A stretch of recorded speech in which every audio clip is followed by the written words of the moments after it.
everyone! I'm so happy that you're here for my very first online photo class. I'm really excited to share with you guys a little bit more about photography and what to take photos of. So the goal of this class is to have a new topic each class, talk a little bit about it, and then have you guys go out and practice and take photos. But to start, I'd like to tell you a little bit more about myself and why it is I love taking pictures. So my name is Sarah, and I am a wedding and portrait photographer. So as you may have guessed, I love taking pictures of people. But I also like to travel and get outside, and I love taking pictures of places and things too. So here's a few examples of some of my favorite things.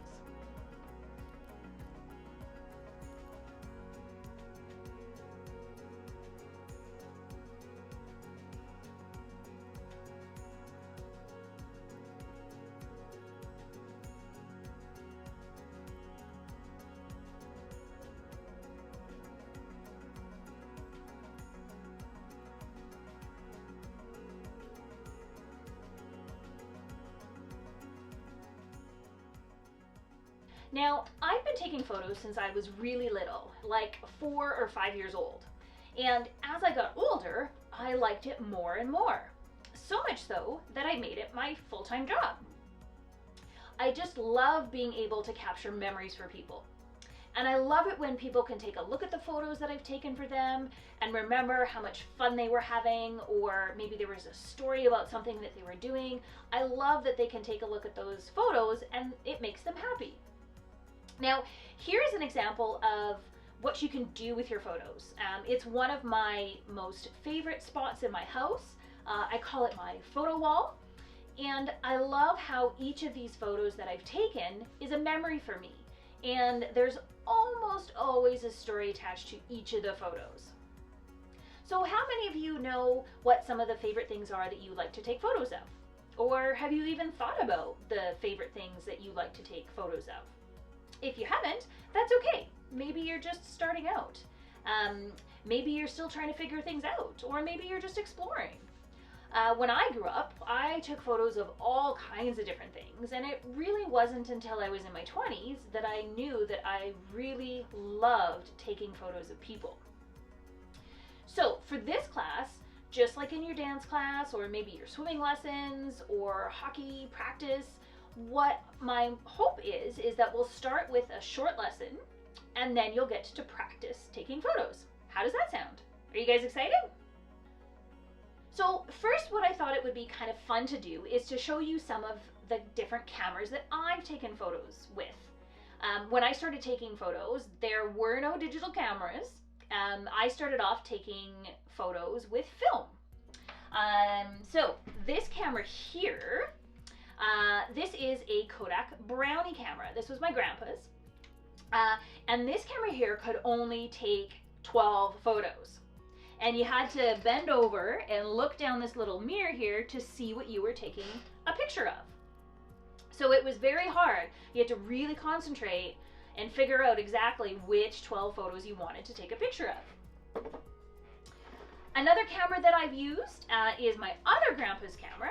This is a Pentax camera, and this camera could take a whopping 36 pictures.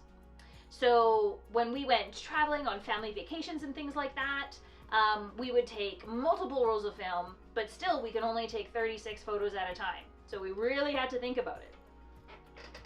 And then we moved into various point and shoot cameras.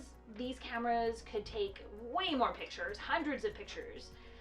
And some of the trips that I took after that was with this camera, and we took many, many, many, many pictures.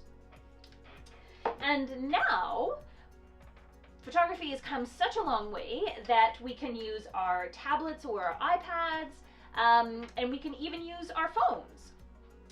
They're super easy to use, and they can store so many pictures, and we can hold it in our hand. Now, the other cool thing about photography was that when it was first invented, there was only the ability to take black and white photos. Color photography didn't exist in the beginning. It was just black and white. Now, can you imagine what it must have been like not to be able to take color photos? So thankfully, Color photography was invented, and now it's super simple, and the cameras are super small and lightweight and easy. We can have our phones in our hands and we can take them anywhere and take as many pictures as we like. Now, do you guys have a favorite color? Do you have it more than one? Maybe you do. Maybe you like blue and red and green. Has your favorite color ever changed? Now, when I was little, I couldn't get enough of pink. I had pink everything.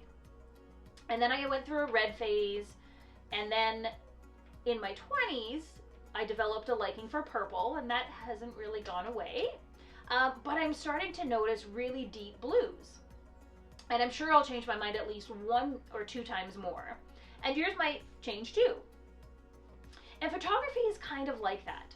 Since photography really is the art of seeing things, and you're always changing what you're seeing, it makes sense that you might change what you like taking photos of. Or you might stay the same. Once a purple, always a purple lover. And one of the reasons I think that photography is so much fun is because there's so many things to take photos of. And one of those things is color. So for today's lesson, what we're going to do is we're going to practice taking photos of colors. Using whichever camera you have, what I'd like you to do is to take 30 to 60 minutes a day and wander around and see what captures your eye. What are you drawn to? Look for colorful things. And I'd like you to try and find scenes where there's just one main color. And then try looking for scenes or things that have multiple colors.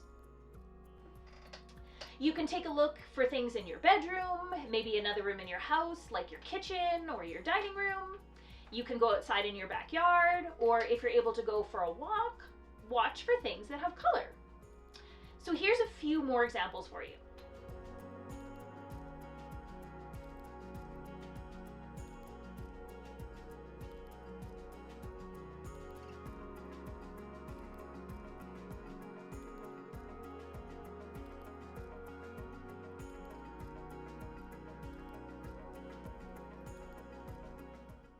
Now, once you finish taking your photos, what I'd like you to do is spend some time going through and reviewing the photos that you've taken.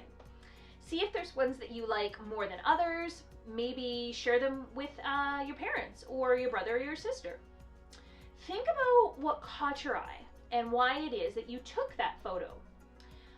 Think about if there's anything you might do differently if you came across that something in the future. And if you could make changes, and you're out again and you see that, try taking a different photo. Then, if you'd like to participate, and if it's okay with your parents, what I'd like you to do is to pick 5 of your favorite photos and send them to me. Parents, you can email them to me. I'm going to put the email, my email address across here, and I'm also going to link it below for you. And once I have all of the photos from everybody that's been participating in, what I'm going to do is put together a slideshow so that we can all connect and see the different types of photos, the different colorful photos that everybody has been taking. And then I'm going to post that video online on Friday for everyone to watch. Now, in order for me to put together the slideshow, I would like you to send your photos to me by Thursday at 8 p.m. So that means you have 3 days to practice. You have the rest of today, tomorrow, which is Wednesday, and then Thursday during the day. So you've got lots of time to get out and practice, watch for some colorful things.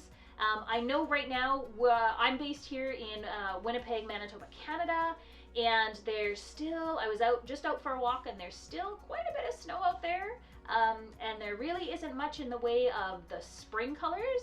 But if you're careful and you keep your eyes open, I'm pretty sure that you'll be able to see a few colorful things. Now, I wanted to give you one last tip before I go to help you with your photo taking. One of the things that our cameras need in order to take photos is light. If there is no light, our cameras can't take photos. So, what time of day do you think is going to be the best time of day to take photos? You guessed it, it's during the day once the sun is up and out. So make sure that you're paying attention to when the sun comes up, and when you have time, take some time to go out and take some colorful photos. I hope you guys have a lot of fun taking your photos, and I cannot wait to see what you guys come up with and what you're seeing in wherever you are. Parents, what I've done is I've created a downloadable PDF. I'm going to link it below. It's got all of the instructions for the assignment. And if you do have questions, feel free to comment below, or you can also send me an email and I'll try to get back to you as soon as I can. Have fun, everyone, and we'll see you again soon. Bye.